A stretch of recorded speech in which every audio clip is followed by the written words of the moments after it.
다 함께 사도신경하심으로 2025년 12월 16일 화요일 온라인 아침 기도회 하나님께 올려드리겠습니다. 전능하사 천지를 만드신 하나님 아버지를 내가 믿사오며 그 외아들 우리 주 예수 그리스도를 믿사오니 이는 성령으로 잉태하사 동정녀 마리아에게 나시고 본디오 빌라도에게 고난을 받으사 십자가에 못 박혀 죽으시고 장사한 지 사흘 만에 죽은 자 가운데서 다시 살아나시며 하늘에 오르사 전능하신 하나님 우편에 앉아 계시다가 저리로서 산자와 죽은 자를 심판하러 오시리라. 성령을 믿사오며 거룩한 공예와 성도가 서로 교통하는 것과 죄를 사하여 주시는 것과 몸이 다시 사는 것과 영원히 사는 것을 믿사옵나이다. 아멘. 찬송가 545장 찬송하시겠습니다.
하나님 아버지 감사합니다. 여호와께서 그의 사랑하시는 자에게 잠을 주신다고 말씀하신 대로 주께서 저들을 너무도 사랑하셔서 지난밤에도 숙면을 취하게 하시고 오늘도 친히 깨워주셔서 새날을 맞이하게 하심을 감사드립니다. 오늘도 이 시간 주님께서 저들을 위해서 예비해 놓으신 말씀을 통해 저들을 생명의 길로만 인도해 주셔서 오늘도 선한 길로 인도하시는 주님으로 인해 충만한 기쁨을 누리며 주님을 찬양하며 사는 복된 하루가 되게 하여 주옵소서. 감사드리오며 우리 주 예수 그리스도 이름으로 기도드리옵나이다. 아멘. 자, 이 시간에 하나님이 주시는 말씀은 시편 137편 1절에서 9절까지 말씀 보겠습니다. 자, 화면을 보시면서 시편 137편 1절부터 함께 합독하시겠습니다. 우리가 바벨론의 여러 강변 거기에 앉아서 시온을 기억하며 울었도다. 그 중에 버드나무에 우리가 우리의 수금을 걸었나니 이는 우리를 사로잡은 자가 거기서 우리에게 노래를 청하며 우리를 황폐하게 한 자가 기쁨을 청하고 자기들을 위하여 시온의 노래 중 하나를 노래하라 함이로다. 우리가 이방 땅에서 어찌 여호와의 노래를 부를까? 예루살렘아, 내가 너를 잊을진대 내 오른손이 그의 제주를 잊을지로다. 내가 예루살렘을 기억하지 아니하거나 내가 가장 즐거워하는 것보다 더 즐거워하지 아니할진대 내 혀가 내 입천장에 붙을지로다. 여호와여, 예루살렘이 멸망하던 날을 기억하시고 에돔 자손을 치소서. 그들이 말이 헐어버리라 헐어버리라 그 기초까지 헐어버리라 하였나이다. 멸망할 딸 바벨론아, 내가 우리에게 행한 대로 내게 갚는 자가 복이 있으리로다. 내 어린 것들 바위에 메어치는 자는 복이 있으리로다. 아멘. 여러분 주위에 보면 사랑하는 사람이 곁에 있을 때는 잘 몰랐는데 떠나고 난 후에 너무나 그리워하는 분들을 봅니다. 늘 곁에 있을 때는 잘 몰랐는데 사라지고 난 후에야 그것이 얼마나 소중한 존재였는지 깨닫는 경우도 있습니다. 누가복음 15장에 보면 돌아온 탕자에 대한 내용이 나오는데요.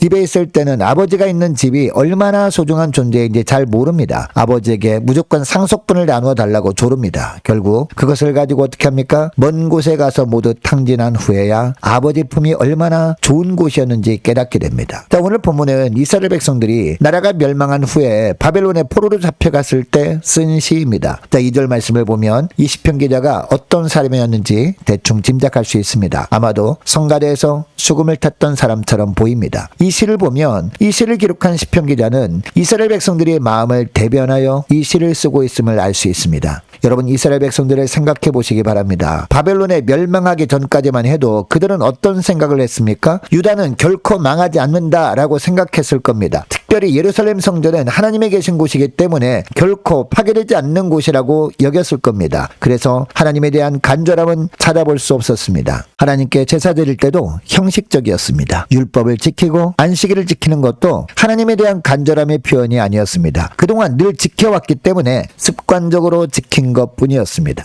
내년에도 그리고 10년 뒤에도 이런 동일한 모습으로 살게 될 것이라고 막연하게 생각하면서 그렇게 살고 있었습니다. 그런데 바벨론의 침공으로 나라가 망하고 만 겁니다. 예루살렘 성은 파괴되고 말았습니다. 백성들은 바벨론 포로로 끌려가게 되었습니다. 그곳에서는 그동안 그렇게 당연시되었던 것들을 하지 못하게 되었습니다. 하나님께 제사를 드릴 수도 없었습니다. 안식일을 지키는 것도 만만치 않은 일이었습니다. 율법을 지키는 것도 쉽지 않은 일이었습니다. 극심한 핍박과 박해를 무릅써야 하는 일이었습니다. 전에는 대수롭지 않게 생각했던 것들도 너무나 소중하다는 생각이 들었을 겁니다. 이것이 1절 말씀이에요. 1절 말씀을 보시기 바랍니다. 우리가 바벨론의 여러 강변 거기서 앉아서 시온을 기억하며 울었도다 라고 합니다. 여러분 여기서 시온은 예루살렘 성전을 말합니다. 하나님의 계신 곳입니다. 늘 자유롭게 예배드릴 때는 몰랐는데 예배드릴 수 없는 환경 가운데 있다 보니까 더욱 하나님에 대한 그리움에 사무쳤다라는 겁니다. 포로지에서 강제 노역에 시달리다가 강변에서 잠깐 휴식을 취하고 있었습니다. 시편 기자는 수금을 타는 사람이었던 것으로 보아 레위 지파였을 겁니다. 당시 레위 지파는 성전 돌보는 일을 하였습니다. 그리고 성전 경비 담당하는 일을 하였습니다. 또 음악을 담당하는 일을 하기도 했습니다. 그러니까 이 시편 기자는 포로지로 끌려오기 전에 늘 성전 안에 거하면서 하나님께 제사 드릴 때마다 수금을 탔던 사람이었습니다. 그때는 하나님의 전에 나가는 것이 늘 일상이었습니다. 그리고 그 하나님 앞에서 수금을 타는 것은 특별한 일이 아니었습니다. 성가대원이 매주일 당연히 성가대 자리에서 찬양하는 것과 같았습니다. 그런데 이제는 상황이 완전히 달라져 버린 겁니다. 하나님 전에 나아가고 싶어도 나갈 수 없게 되었습니다. 하나님을 모르는 이방 백성들이 자기들 앞에서 수금으로 재롱을 떨어보라고 합니다. 하나님 앞에서 하나님의 영광을 찬양하던 곡을 자기들 앞에서 한번 해보라는 겁니다. 하나님을 멸시하는 말을 한 겁니다.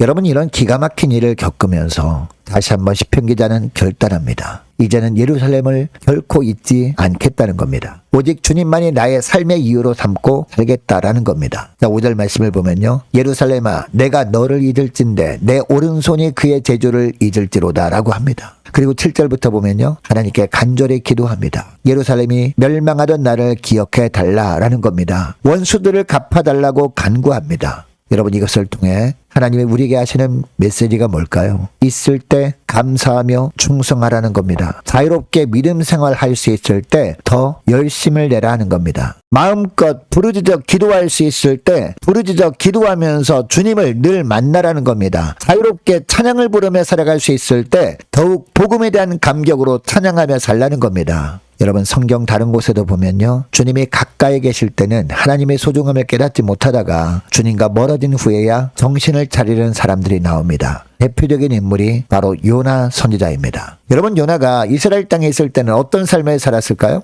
요나는 선지자였습니다. 그래서 요나는 다른 사람들과는 달리 하나님의 말씀이 그에게 임했습니다. 늘 주님과 동행하는 삶을 살았다라는 겁니다. 그런데 요나는 그것을 정말 기쁨으로 생각하지 않았던 것 같습니다. 주님의 말씀을 그래서 거부합니다. 주님의 명령에 순종하지 않습니다. 주님이 북쪽으로 가라고 하면 자꾸 남쪽으로 가려고 합니다. 결국 배를 타고 하나님께서 가라고 하시는 곳 정반대 방향으로 도망하다가 큰 물고기에게 먹히게 됩니다. 그런데 여러분 요나가 물고기 뱃속에서 어떻게 합니까? 그때서야 회개합니다. 그동안은 주님이 얼마나 소중한 분인 줄 몰랐다라는 겁니다. 그런데 이제 깨닫겠다라는 겁니다. 이제 주님 한 분만으로 만족하겠다는 겁니다. 구원은 하나님께로 온다라는 고백을 합니다. 여러분, 이 말씀을 통해 우리가 얻을 수 있는 교훈이 무엇입니까? 예배 드릴 수 있을 때 예배를 더 소중하게 생각해야 한다는 겁니다. 거룩한 주님의 일을 더 기쁨으로 여기며 살아야 한다라는 겁니다. 그렇지 않으면 언젠가 후회할 날이 오고야 만다라는 겁니다. 여러분, 주님은 저와 여러분을 사랑하시는 분이십니다.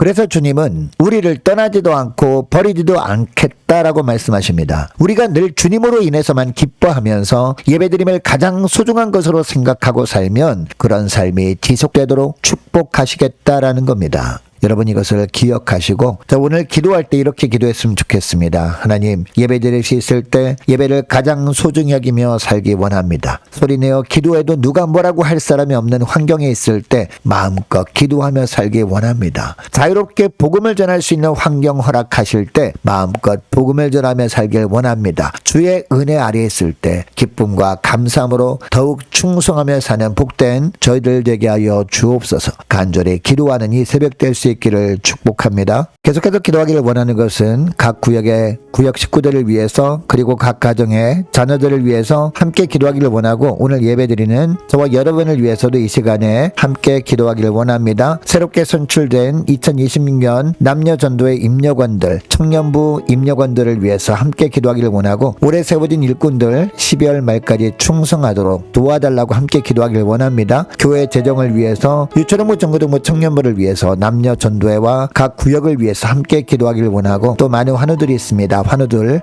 위해서 기도해 주시기 바랍니다. 임광빈 목사님, 이방현 성도님, 아버님 빠른 회복을 위해서 정혜성 집사님 부부 수술 준비 모든 과정 가운데 하나님의 은혜를 부어달라고 함께 기도하기를 원합니다. 또 취업을 앞둔 청년들을 위해서 선교사님들 가정들과 나라와 민족을 지켜 주옵소서 함께 기도하기를 원하고 우리 교회 앞날을 위해서 저와 여러분이 가지고 나온 기도 제목을 놓고 함께 이 시간에 기도하기를 원합니다. 기도하겠습니다.